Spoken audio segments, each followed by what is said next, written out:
Hey there, guys. If you're here for the first time and you've never seen my face over on the Ruler School TCG side of things, my name's Paul. I'm the guy behind Force of Will Archive, and this is a segment on the channel that, after some community conversation, people were very open to me having some TCG level conversations. This is really helpful for me because sometimes I have things come up and content can be sometimes difficult to create at the level that I want to create it. And so this is one of my first videos coming back after a brief break from just life being really crazy. For those of you know, besides some other crazy things that were happening in my personal life and in my job, my mom broke her leg and is doing really well. She's actually halfway to recovery as of her recent doctor's appointment. So she's doing really well. I really appreciate all the well wishes that people had for her as she was trying to figure that whole part of her life out. And I mean, if you've never had a parent who's at the age my mom is at, it's really stressful to have to try and take care of her. My dad is no longer with us, so she is really relying on me and her friends to kind of make things work. So I appreciate all the patience as I've been wanting to make videos, but I've been super tired and kind of exhausted and stressed. So this is one of my first videos back, and I want to talk about one of the things that has been on my mind for several weeks now, and that is Masterpiece 3. So first and foremost, thank you for everyone for voting in the poll. This video series is a direct result of the things that you voted on. So make sure that you subscribe to Force of Will Archive, because this is mostly going to be a lore channel, but there are sometimes things that I would like to talk about in a little bit more substance. I have a lot of TCG opinions outside of Ruler School, which is over in the iCard. It's over somewhere in here. Let me actually, I think it's up here. Yeah. So check out the iCard here for Ruler School. That's where Jeremy Franklin and I do all of our gameplay videos and all his other things. He's been doing that channel for about 12 years, the entirety of Force of Will. And so he has been doing a lot of content on that channel, gameplay wise. And as a result, I help with that. I'm the guy that plays a variety of different decks with him on that channel. And there's not a lot of room on that channel for what that channel represents for me to get into the long form discussion pieces that I would like to have more of on YouTube regarding this. Now, disclaimer, we're getting into this conversation, but I'm not somebody who wants to trash the company or say the design team is, one thing or another. I really do respect the company and everything that they do with this game, because it frankly has been for me a really enjoyable experience. This is the game that I've played the longest. I used to be a Yu-Gi-Oh player before this, and I played that game for 10 years before I decided to give it up. I also think that having videos like this, where I talk on camera and kind of break down some of my points, have a more substantive conversation, is a little bit better than what we see on Discord and on Facebook. My thoughts tend to need just more than conclusions or statements. I would like to support those with some evidence, and so I'm really leaning into this video essay format to try and do that.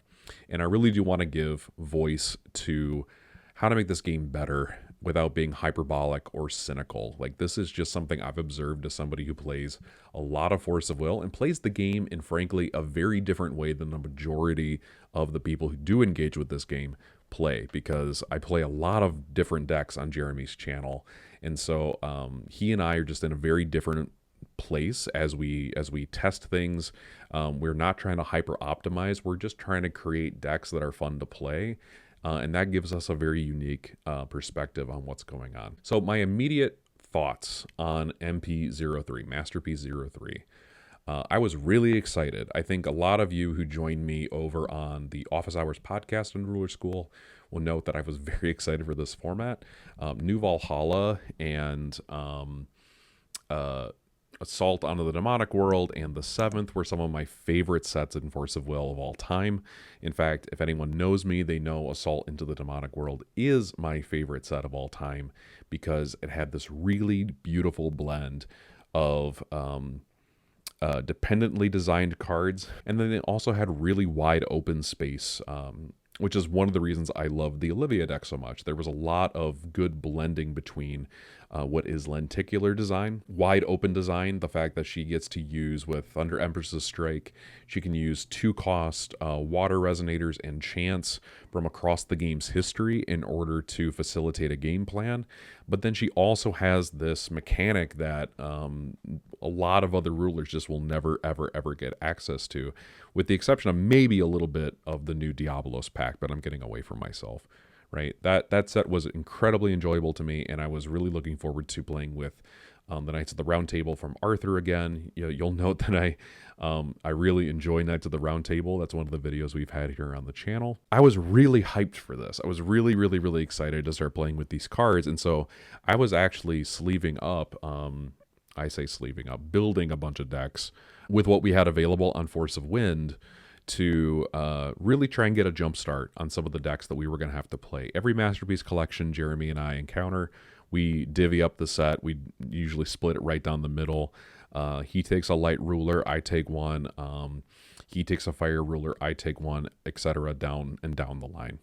And we kind of just choose to pick up decks that we are finding really interesting or really fun. And I gotta say, after crashing several decks into not only stuff that he's made for the channel and that has been filmed and that has been published, but even in my more private games at my locals over at CCG Prime in Ionia, it's been frankly a very miserable experience. And this video is here to try and explain why. So there's a lot of reasons why I think this is being felt by me and some of the players that I've been playing with. As we pilot certain decks into one another, we have found a consistent pattern of I am either killing you very early or I'm being completely closed out of games entirely. And it feels like a very stark way of existing in the format. All of my heuristics for building decks, which were used to craft all of the decks that I tried to pilot on the Ruler School channel, but also behind the scenes at my local scene, none of those heuristics really seem to bear fruit after the Journey to Ravidra metagame. Journey to Ravidra being the Evil Cluster Set 2 set, which immediately was before Masterpiece 03 Dimensional Hope. After talking with a lot of the guys that I play with in my local community, they don't like what the game is turning into. It's a game where they feel it is either occurring too fast, or they don't even play the deck that they're trying to play at all because they're encountering this wall of inactivity or lack of interactivity. And the game feels to them, and they kind of articulated this along with me, the game feels now more like a game where you have to quote unquote draw the out. That's a phrase that if you're used to Yu-Gi-Oh language, that's something that occurs in that game very often. There's very efficient cards that if you just draw the out, you'll be fine. And if you don't, you don't. And then it feels like the game ends. And that's one of the things that in that game, in that community, the people are still asking for, and they're just not quite receiving it. So other prospective players that haven't tried this Wanderer format, what I've kind of talked to them about that, and I said, just look at the set. I'm not going to say anything to you. I just want you to look at the set, look at the cards, tell me what you think. I've had some folks look at those cards and say, this format feels very, very spiky. It either feels like I'm going to, very similar to what other people have said who have actually played the format. It feels very high power all of a sudden. It feels like the cards do too much. It feels like the cards' effects are too powerful, or it feels like nothing happens. And that feels like it's creating a sort of non-game experience. And it feels like a stark departure. Most importantly for me, this feels like a very stark departure from the thesis statement of the Wanderer format that we had roughly around 2023. I don't exactly remember when this took place. I think it was like right around this time in 2023 when Hero Cluster was beginning to wrap up. We had this really beautiful thesis statement painted for us that I'll go over with you in a moment. But it really feels like we've left that behind for the sake of something totally different. So let me give you a brief history of the Wanderer format, because if you're first coming to this, first of all, you might be saying, wait a minute, Force of Will thought this game was dead. It's not dead. And I don't personally think it's even dying at this stage. I think it's something that a problem has cropped up, and I would like to see it fixed. But Wanderer format is the main eternal format of Force of Will. So after Dual Cluster, I Spy, the company that currently produces the Force of Will trading card game, pivoted to trying to make the eternal format Wanderer the official format and the only format of the Force of Will TCG, because they received a lot of feedback that players wanted to play with their old cards, and they wanted to play with old strategies. And that's something that New Frontiers, which was sort of like the standard rotation style format that we had for Force of Will for a long time, that is something that people really seemed to miss. Before that, Wanderer was just sort of like this unmanaged thing. Like the company didn't really create a ban list. It didn't really engage the Wanderer format. In fact, the fan community had Conqueror format, which was a managed Wanderer format, because the company was just not really feeling invested to have GPs for Wanderer or to do anything for that. It just seemed like in the shuffle of things, it felt like there were things that needed to be stabilized, and New Frontiers was the vehicle for that until it wasn't anymore. In a lot of ways, Dual Cluster was a very power-crept format. Nyarlathotep, the order deck that allowed you to make additional magic stones and do crazy things, was routinely killing people unless it wasn't, right? Or you had a Kaguya deck, which was very control-oriented, but you ordered out a Hanzo, and that Hanzo created tons of moons that ultimately just let you have way more mana than your opponent, and you just kind of like overtook them economically, right?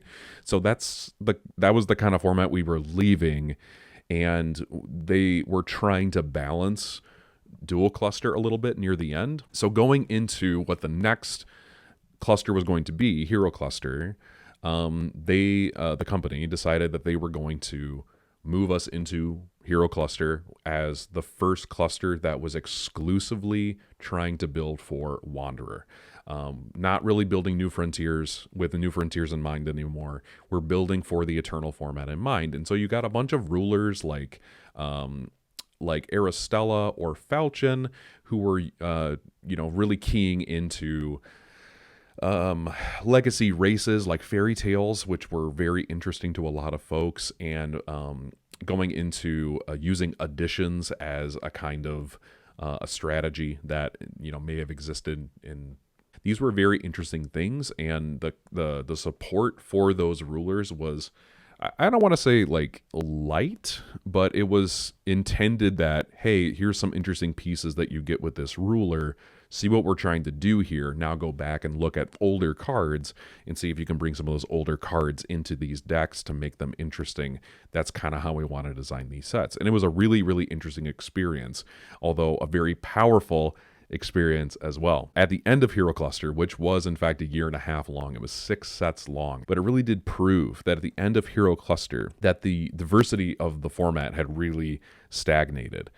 Order decks were not really seeing as much play. I think there was maybe one that was in play at the moment, and I think that was Order Shiva, leaving really Hero Cluster decks the definitive choice for playing in the format with very little exception. You had a ruler that partnered with 2 different moon children or 2 different sun children, and you just had 3 rulers. So then the company took that and they recognized those observations and they articulated to the player base what they wanted to see be a little bit different. And some of these things I think the community was very keyed in on. The first thing is that a diverse format in which a wide variety of decks could exist was something that they wanted to try and craft. Hero Cluster decks being the only decks was a little disappointing. They also wanted to articulate, because there were some decks in the format, particularly like Branhart tagging with any of the other 7 stars that he was allowed to do, Killua decks, and maybe some other, like Vega was one of the other really early decks that started to put on some concerning traits. People were dying before turn 1, turn 2 very often. They wanted to create a format in which that was something that was not going to happen nearly as often. In fact, they even said, if dying before turn 3 happens regularly, we would like that to change. And so this was really them saying we would like the game to be something that people experience rather than dying to hyper aggro or combo strategies early on in the game. This is the main format, so we want people to actually enjoy playing the game. It also kind of implied through all of the things that they were talking about that if we are not going to kill people before turn 3, that's going to facilitate our design a little bit. It's going to sculpt our design to be a game where there is in fact a power ceiling, and they were going to design decks that were not going to break through that power ceiling. And if they did by some design accident, which does happen in card game design, if they did end up designing a deck that was a little bit too powerful, that's what the ban list and what they designed as the combination ban list was going to try and curb. They also, after all of this was said and done, they made massive changes to the comprehensive rules. They eroded all of the different rulers in Hero Cluster to only be partner 1. So now all of these Hero Cluster rulers only had one Moonchild they could partner with, and it's still that way to this day. They also took a lot of cards in Hero Cluster and had them completely eroded so that they did not function to break the game like they had before. They also initiated a project called the Reworking Protocol to further shape the power of certain cards and certain strategies. The Reworking Protocol was a really kind of a mixed bag, but I think it was intended to be really well received and really meant to try and change the way that the game was being portrayed and being seen. This lasted for a long period of time, all of Trinity Cluster through Masterpiece 02, which was Fates Reunited, and the first half of the Evil Cluster. Part of the way through Trinity Cluster, we got the Paradox format. Paradox was a format designed to be a more entry-level format alongside the ABC format, Arcana Battle Coliseum, and this was really to make the game more accessible. The format really started with Evil Cluster, but it was announced just after Trinity 3 going into Masterpiece 02, Fates Reunited, where they reintroduced Lapis Cluster cards with new support as well. The community saw the difference in the two formats almost immediately and articulated these differences based on what I was able to find or what I've been hearing over the years. So first and foremost, Paradox, at the end of the day, Paradox was seen as the format that played to the field and pushed for field interaction while having less power in the format overall. It also was only contained to the newest 3 clusters of the game and the newest Masterpiece collection. So we are getting a constant rotating pool of cards similar to New Frontiers, but New Frontiers would be considered relatively limited. You actually get an additional cluster plus a supplemental set on top of the newest 2 clusters, which is what you had to work with in New Frontiers. So it's more expanded in Paradox format, and it rotates a little bit more frequently, but it's something that is very much trying to push for interaction first and foremost. But Wanderer was the format where all the cards were legal, unless they were banned or combination banned, and they played more with the chase in the mind for its interactions. And that's really what made Wanderer feel distinct and different from Paradox. It was a little bit of a higher power level, and it challenged you to build with cards that had existed for sometimes up to 10 years up to that point. Something has really begun to change with Masterpiece 3, Dimensional Hope. Masterpiece 3 was pitched at the World Championship for 2025 as a set being designed with Wanderer in mind. And with that, it has changed the Wanderer format entirely. It feels like, to me, Masterpiece 3 is lending itself to a really more miserable form of Wanderer. From my experience so far, and from some of the experiences of people that I've played with, you tend to die on turn 1 or 2, or you don't. You tend to have your early turns play to shut down your opponent's plays, or you play defense, in other words, right? So I'm going to play something like a Broken Seal of Yomidgard and just have that there to turn off your enter effects, so as the game progresses, my game plan can come into fruition. Or I'm building a deck with like kind of unaware of like everything that's going to be happening to me in this format, and I try and play the new Chimimi deck following the design breadcrumbs that are being left to me by the company, or I'm playing Adam Sykart with the same thing in mind, and I run into a wall of non-interaction, shutting down my deck entirely, and that feels really icky. Cards have to be more efficient, or it feels like they're less impactful. I just referenced Chimimi and Adam Sykart. Those cards are incredibly efficient cards for what they do, which means that a majority of my deck now becomes either shutting down my opponent's plays and playing these highly efficient cards, or I'm not deck building in a way that's more optimized, right? It also feels like older strategies feel more obsolete. I'm not entirely sure that there is a deck in Masterpiece 1 that I'm attracted to, because it doesn't feel like I'm going to get the most out of that deck, knowing that there are some decks that are simply designed to be more powerful, or to be faster, or to be more efficient, or to have more power in general. It also means that decks are not meant to be as dynamic as they are meant to be explosive. When you start to design cards with explosiveness in mind, you tend to change the substance of your format. Now, I'm not just coming up with any of this out of nowhere. There's actually a lot of reasoning why I'm coming to these conclusions, not just from my experience of gameplay and not just from the experiences of other players, but it also comes down from this particular statement that was listed in the March 27th, 2026 ban list. And I'm going to read that for you real quick. So the company says, the design team says in this document, during the time when Wanderer was the only competitive format, we explored steering it towards longer, less explosive games, aiming to facilitate coexistence between new and old rulers within the metagame. However, over time, we've come to understand that this approach caused Wanderer to lose some of its unique identity. Wanderer is, by its very nature, a format where spectacle matters, powerful plays, strong combinations, and equally impactful responses. Therefore, starting with Masterpiece Collection 03, we will reinforce this identity through design. We will create powerful cards, others that are options for building ambitious decks, and also efficient cards to respond and defend against that level of power. This approach doesn't aim for a fast-paced game, but rather to build an environment where the right decisions and the intelligent use of resources and the ability to perform multiple actions one after another or turn after turn make all the difference.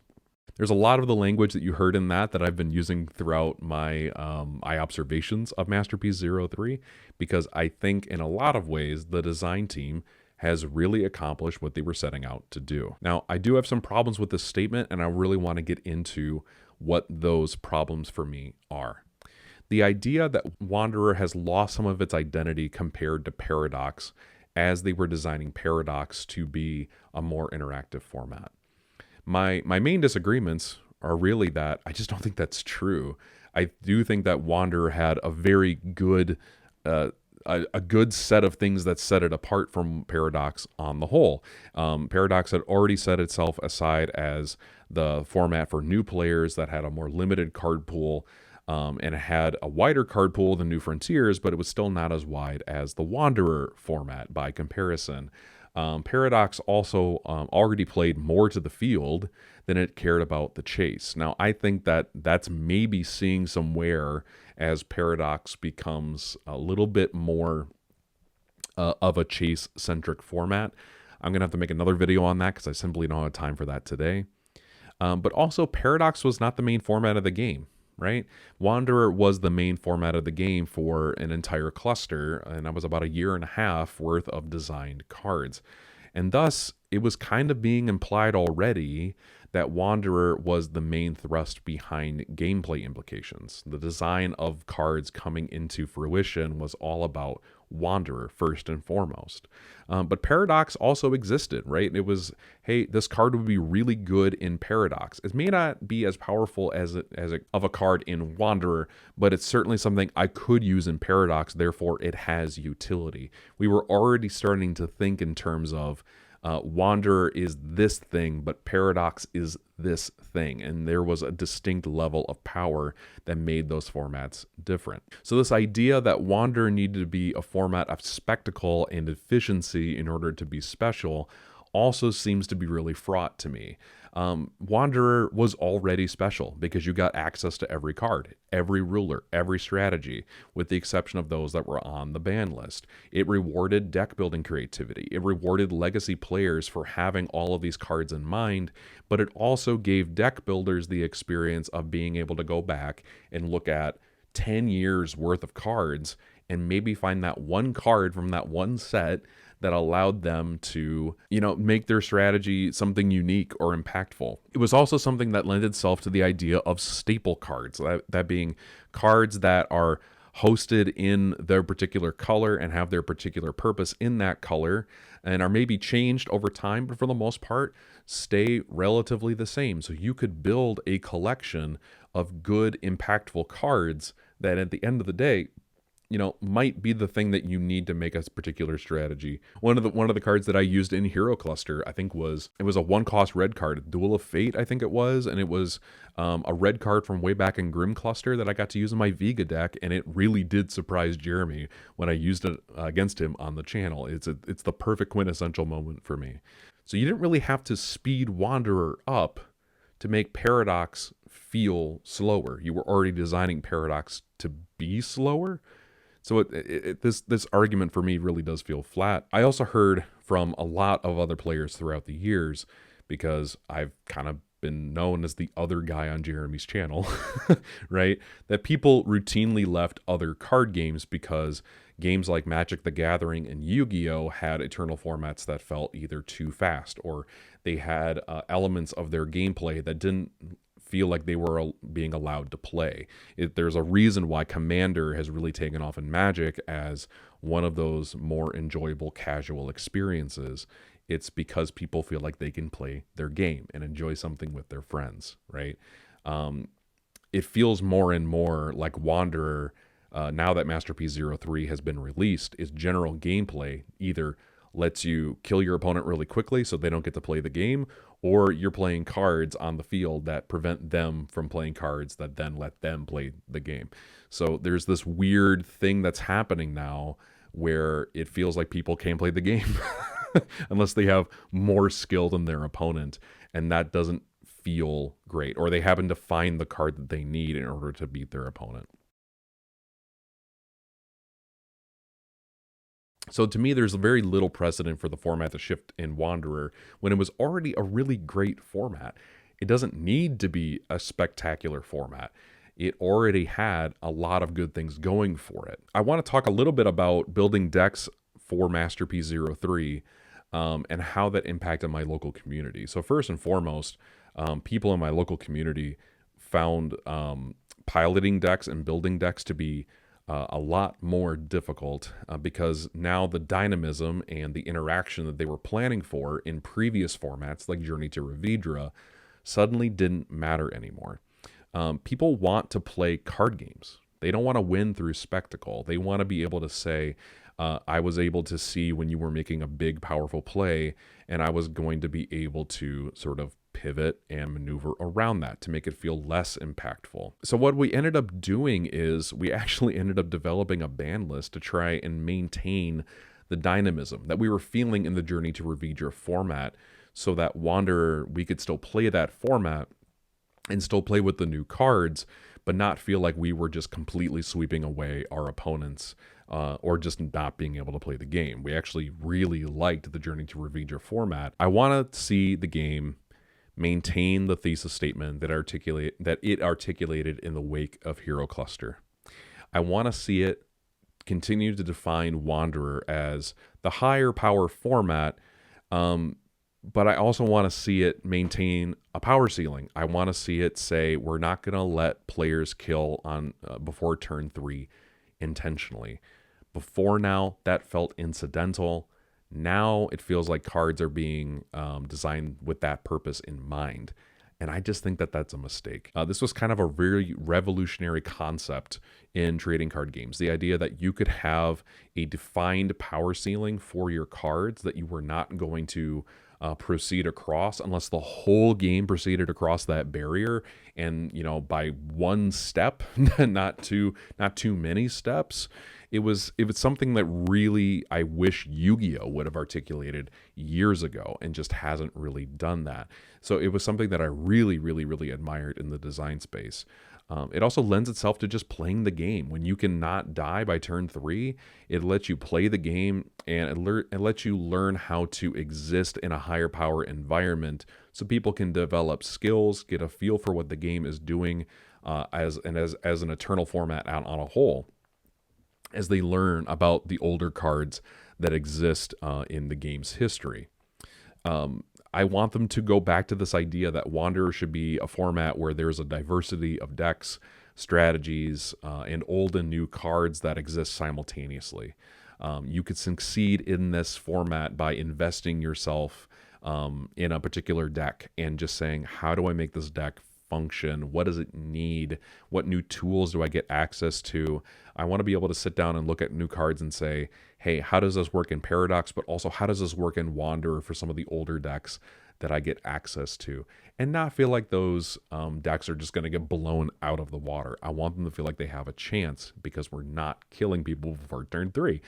But also, I think the idea of Masterpiece collections as sort of like an injection of new cards should give old strategies new tools to bring them to the level of playability of more modern decks, not override the format as a whole and intentionally create power creep for the sake of creating spectacle. I actually think that the idea of spectacle is a big, big, big design trap that is going to make non-games seem like something that people want in their card games. And I just am not convinced that that's what people want. Too much of my own talking with other players has illustrated otherwise. Now, the main disagreements that I've heard people say in response to these things, because I've talked to a fair number of people about these things, right? But there's 3 or 4 main points that I've heard people say in response to these. First, we don't have any competitive data. This is the premier point, right? The idea that we're in a competitive metagame and, these cards, they haven't lent themselves to any particular tournament data. And why is that an issue? If there's no tournament data, how can you make a definitive claim about anything? Well, first and foremost, I'm not as concerned about the competitive metagame as I am about the general game feel. Besides, the design team and the company do in fact make ban lists during off season. So the idea that, we can look at a card game and say that, hey, there's no competitive data for these cards, whether to decide if they're good or too powerful or not, because, the player base hasn't broken them on camera yet, so to speak. That doesn't really hold water for me.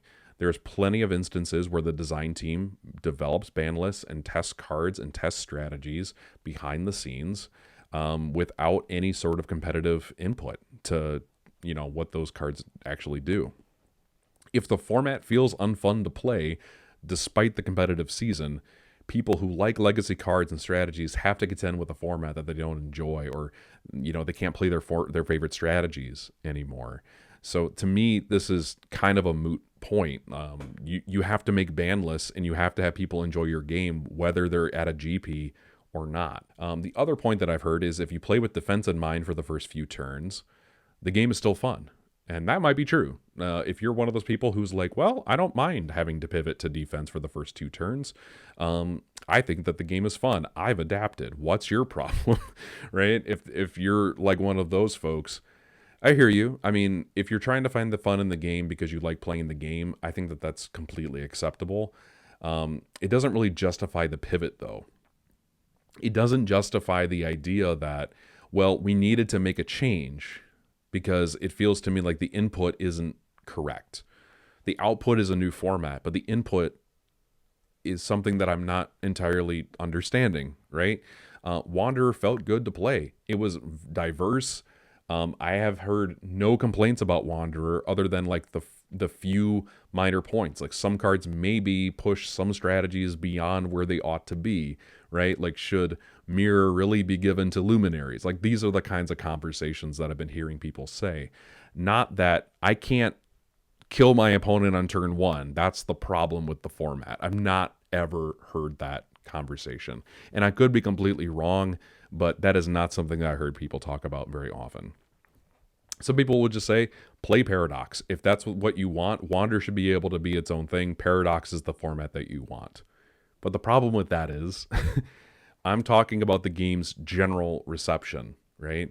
And its impact on its player base, not my preferences, right? That being said, I do prefer to play with all of my cards. Like my favorite strategies exist in the past sometimes, and I would like to have new favorites in Paradox that I get to play that I can then take into Wanderer and continue playing with them, right? And if it feels like my Paradox strategy can't go into Wanderer because there's a whole host of different decks that are just way, way, way more powerful, efficient, explosive, spectacular, that feels bad. But also, like, I like older strategies to feel worthy of being played. I'm not entirely convinced that that's the case anymore. I also want to be able to say to people, yeah, I think you'll enjoy Wanderer. If you've been enjoying Paradox, I think you'll enjoy Wanderer. Those skills that you've developed in Paradox format, you can transition those to Wanderer, and suddenly you have way more rulers, way more ideas, and it's a little bit more powerful. So there's some more interesting cards you get to play with. That's just something that I don't get to say anymore. I don't feel. It's something that I just feel like we don't get to do anymore. So the other thing I've heard is just play the game how you want. Why does it matter what the company says? Whether they say Wanderer format is this or Wanderer format is this. Why does that even matter to you? Why does what the company says matter to you in the first place when you can just choose not to do that? You know, like rule zero this thing into however you need it to be. Well, it affects the content being made for the game by the fandom.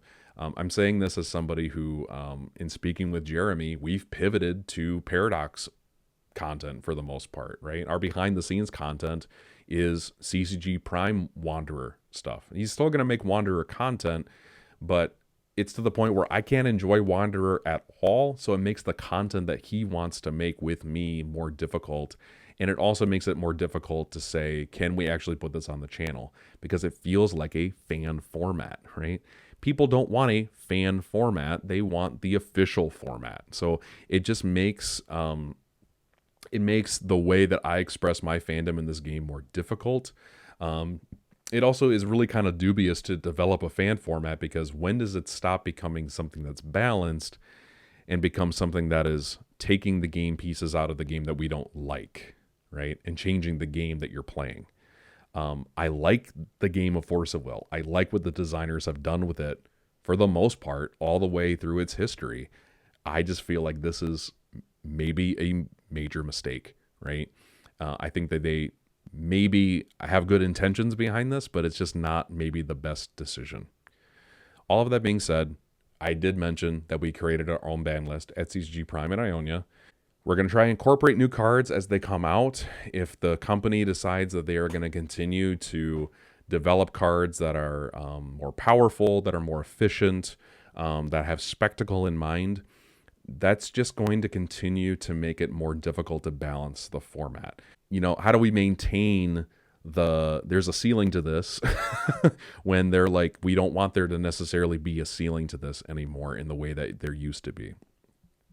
I do want to talk about at some point in the future what I like about Masterpiece 3. I would really like to make a video about that, because I actually think the set is doing some really unique things that no other Force of Will set has really done. There's a lot to appreciate, and I really do want to try and balance all of this stuff out.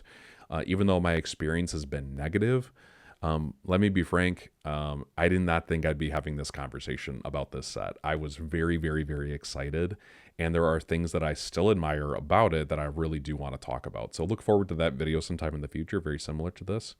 But at the end of the day, we're at the end of the video. I want to know what you think. Have any of you played the new Wanderer format? Knowing that there is now a Wanderer GP that's been announced, and knowing that there is going to be a Wanderer World Grand Prix this year coming up sometime in November, does this format even look remotely interesting? Or have you had similar experiences to me? Are there points that you agree with or disagree with? Let me know just down in the comment section down below.